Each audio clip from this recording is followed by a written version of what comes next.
Hello everyone, welcome to our YouTube channel. आज हम देखने जा रहे हैं करंट इलेक्ट्रिसिटी का बहुत ही इम्पॉर्टेंट एंड बेसिक से समझने के लिए जो बेसिक टू एडवांस, जैसे कि 11th में हम जैसे बेसिक्स देखे हुए हैं, तो बेसिक्स से एडवांस तक का जो कंसेप्ट हम देख रहे हैं करंट इलेक्ट्रिसिटी का, वो आज हम डिस्कस करने जा रहे हैं। इसमें से सबसे इम्पॉर्टेंट पार्ट है कि क्रिचॉफ्स लॉ। तो क्रिचॉफ्स ने हमें दो लॉज दिए। क्रिचॉफ साइंटिस्ट जो है वो 1824 से उन्होंने उनका जो इन्वेंशंस, एक्सपेरिमेंट्स उन्होंने स्टार्ट किए थे, और जो भी कनेक्शंस है, जैसे कि घर में हमारे जो हाउस होल्ड कनेक्शंस होते हैं, तो वो कनेक्शंस का कैसा यूज़ किया जाता है, कैसे उसका वोल्टेज जो है वो वोल्टेज कंट्रोल किया जाता है, तो ये सारी जो चीज़ें हैं वो हम आज देखने वाले हैं। तो उसके कुछ मैथमेटिकल कंसेप्ट है, उसको क्रिचॉफ्स लॉ कहते हैं या फिर मेश रूल कहते हैं। क्रिचॉफ्स के पहले दो रूल हम पढ़ने वाले हैं। तो फर्स्ट रूल है Kirchhoff's current law and second है क्रिचॉफ्स वोल्टेज लॉ। तो आइए सबसे पहले हम बेसिक्स देखते हैं कि बेसिक सर्किट डायग्राम हम कैसे ड्रॉ करते हैं। तो ये मैंने यहाँ पे बोर्ड पे ड्रॉ किया हुआ है the basic circuit, okay, electric circuit. अभी इलेक्ट्रिक सर्किट में मैंने आपको यहाँ पे डायरेक्टली दिखा हुआ है। अगर यहाँ पे आप देखोगे तो हम यहाँ पे कीज भी लगा सकते हैं, यहाँ पे लगा देते हैं। ये कीज हो गया ओपन। अगर इसको हम कीज क्लोज करेंगे तो बन जाएगा, यहाँ पे हम डॉट लाइन को क्या करना है, टच करना है, ओके। जैसे ही हम यहाँ पे क्या करेंगे, की को क्लोज करेंगे तो सर्किट क्लोज हो जाएगा, और ये सर्किट क्लोज हो गया तो इसमें से करंट जो है वो फ्लो होगा। सो बेसिकली ये जो पॉइंट है, ये जो ईएमएफ है, इस E1 को कहते हैं ईएमएफ। इसका मतलब होता है electromotive force, electromotive force.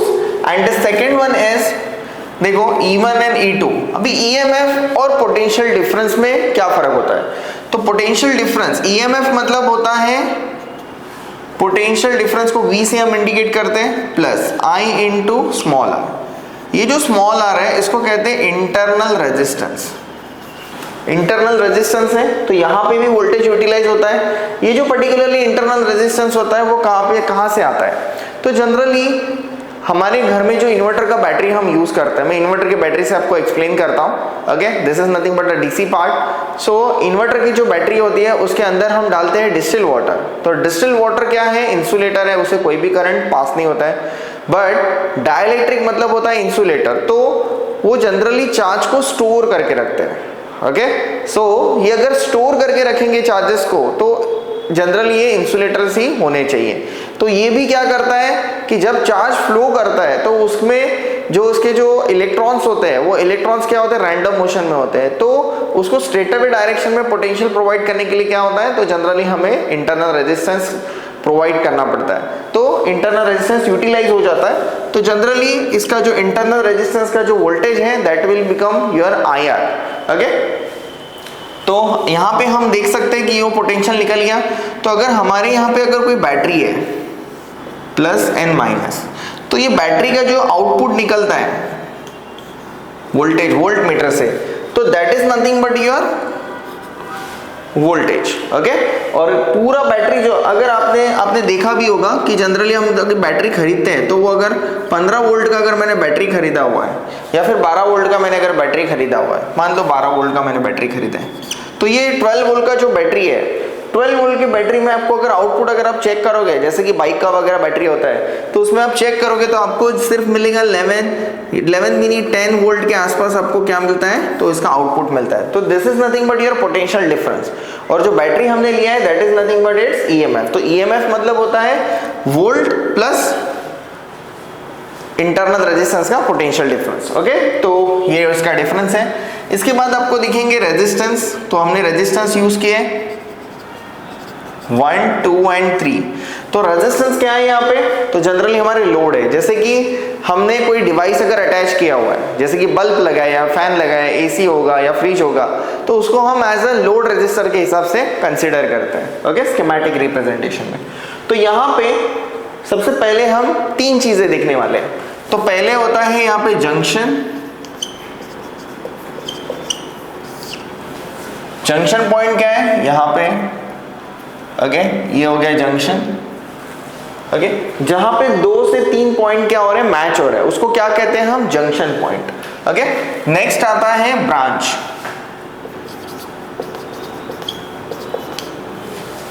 Branch जो है वो 2 सर्किट्स को सेपरेट करती है, तो ये बन गया पूरा ब्रांच। ओके, ये क्या है, हमारा ब्रांच है। इसके बाद जो आएगा वो है लूप।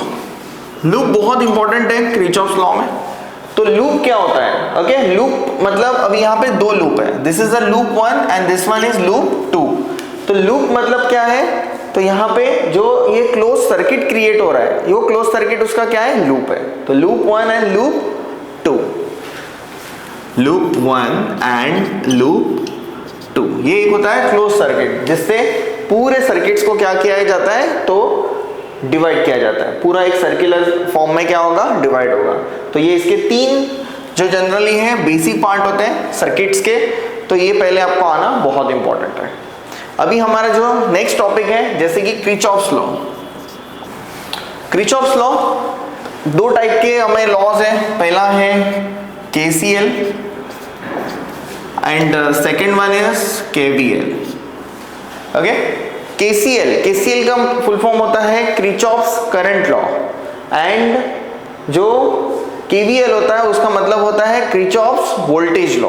ओके, करंट लॉ और वोल्टेज लॉ, इसके कुछ रूल्स होते हैं। तो सबसे पहले हम देखेंगे KCL। किरचॉफ्स के 2 लॉ हमने जस्ट मैंने आपको फुल फॉर्म बताया, अभी ये क्या होता है वो देखेंगे, Kirchhoff's current law and Kirchhoff's voltage law. तो बेसिक्स में जैसे मैंने बताया कि देखो किरचॉफ्स का करंट लॉ किससे डिफाइन होगा, करंट से। तो मान लो अगर मेरे पास कोई जंक्शन पॉइंट है, ओके, ये जंक्शन पॉइंट के ऊपर बहुत सारे मैंने रेजिस्टर्स को कनेक्ट किए हैं, इसको हम नाम दे देंगे R1, R2, R3, R4, R5 and R6। Okay, देखो अभी ये क्या है, ये डिफरेंट ब्रांचेस हैं। जो ब्रांचेस क्या हो रहे हैं, एक पॉइंट पे आके मीट हो रहे हैं, तो जो मीट हो रहा है पॉइंट उसको हम कहेंगे जंक्शन पॉइंट। ओके, ये हमारा बन गया जंक्शन पॉइंट। तो ये पर्टिकुलरली जो जंक्शन पॉइंट है, वो जंक्शन पॉइंट में ओके, मान लो कुछ करंट ये पॉइंट के पास आ रहे हैं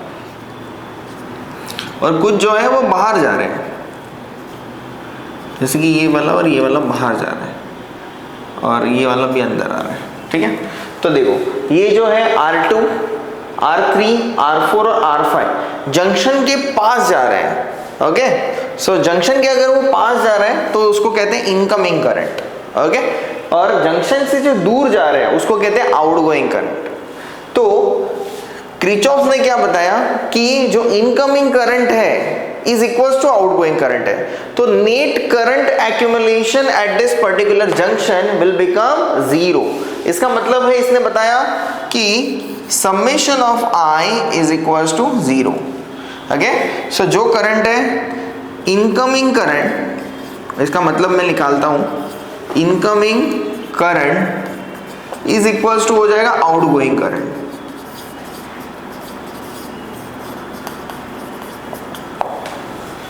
okay, so incoming current and outgoing current.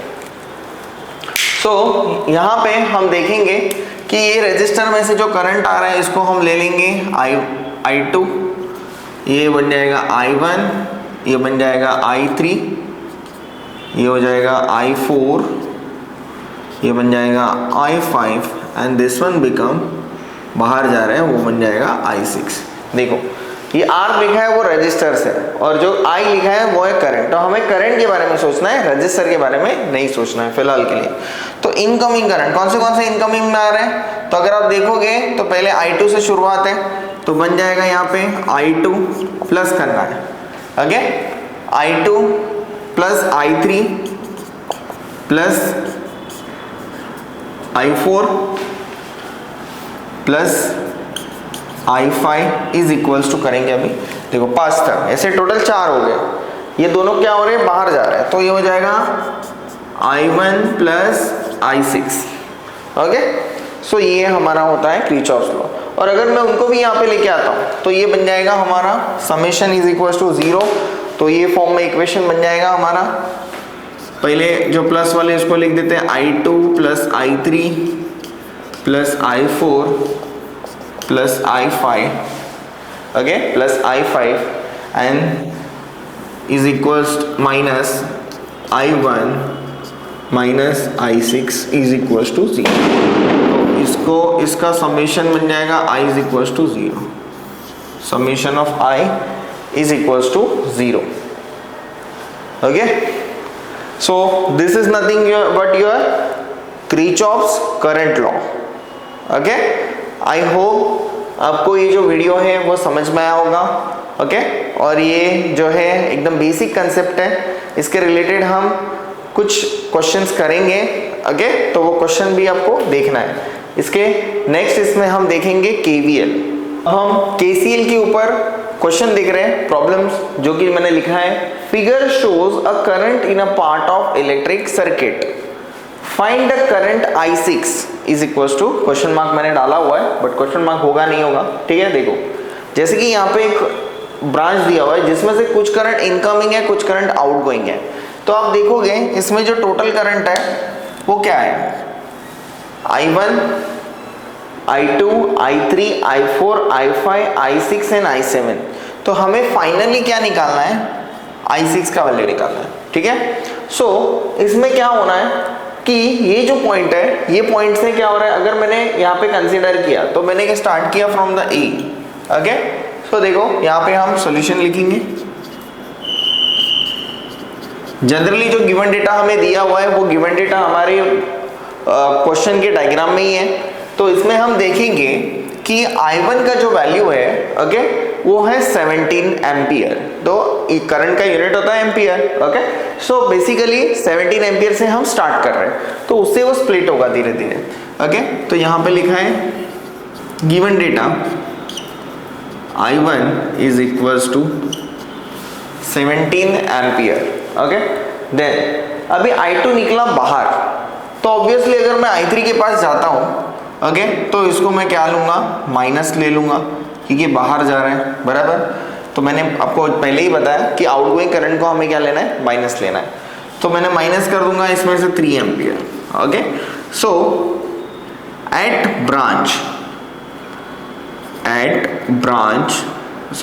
Junction point, at junction B के बाद का हम कंसिडर करेंगे। तो क्या होगा, इसमें जो I3 मुझे मिलेगा उसमें जो जनरली है I1, तो I1 से मिल रहा है I3, तो ये बन जाएगा I1 जो है आ रहा है अंदर, ओके, उसमें से I2 की वैल्यू क्या हो रही है, बाहर जा रही है। तो 3 एम्पियर, ये हो जाएगा, प्लस नहीं आएगा, इसकी जगह आएगा minus of I2। So I1 क्या है, 17 माइनस I2 क्या है, 3, तो ये बन जाएगा 14 एम्पियर। सो हमारा I3 बन गया 14 एम्पियर। ओके, सो यहाँ तक हमारा जो वैल्यू है, ओके, मैं यहाँ पे लिखता हूँ ब्लैक मार्कर से, जो हमें मिला है वो है 14 एम्पियर। ओके, फिर आप देखोगे इसमें से वापस एट पॉइंट C क्या हो रहा है, एट जंक्शन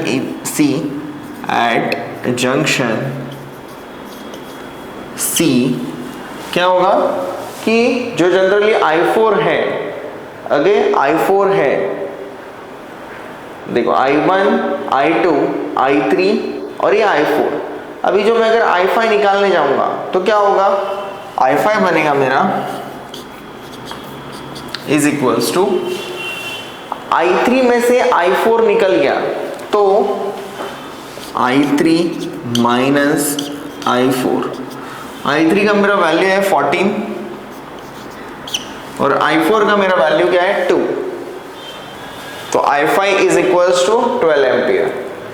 ओके, फिर अभी 12 एम्पियर हमारे पास अगर बचे हैं, ठीक है, 12 एम्पियर अगर हमारे पास बचे, तो 12 एम्पियर 2 पार्ट में डिवाइड हो रहे हैं। तो एक का वैल्यू क्या है, 9, और एक का वैल्यू हमें फाइंड आउट करना है। तो देखते हैं, एंड जंक्शन D, यहाँ पे D आएगा, जंक्शन D I5 जो है वो है I6 प्लस I7, क्योंकि इसमें से ही करंट जो है वो आगे जाके क्या हो रहा है, स्प्लिट अप हो रहा है। ओके, तो स्प्लिट अप होगा, तो यहाँ पे I6 का जो वैल्यू है I6 का वैल्यू कितना रहेगा वो हमें निकालना है। तो I6 इज इक्वल्स टू आएगा I5, इसको यहाँ पे लेके आएंगे, so we will get the value of I7। So I5 minus I7, तो 9 एम्पियर है, I5 का वैल्यू है 12, तो 12 minus 9 is equals to I6। तो हमारा जो I6 का वैल्यू है वो बनेगा 3 ampere. So the current flowing through the circuit of I6 is nothing but what? तो 3 एम्पियर। ओके, सो आई होप आपको ये KCL का टॉपिक आपको समझ में आया होगा। ओके, विद न्यूमेरिकल हमने इसको सॉल्व किया हुआ है। ओके, एंड हमारी जो कोशिश है वो आपको बहुत ईजीएस्ट वे में समझ में आए, इसके लिए हम बहुत ज़्यादा कोशिश कर रहे हैं। तो आप वीडियो को लाइक ज़रूर करें और अपने दोस्तों के साथ भी शेयर करें। Okay, thank you.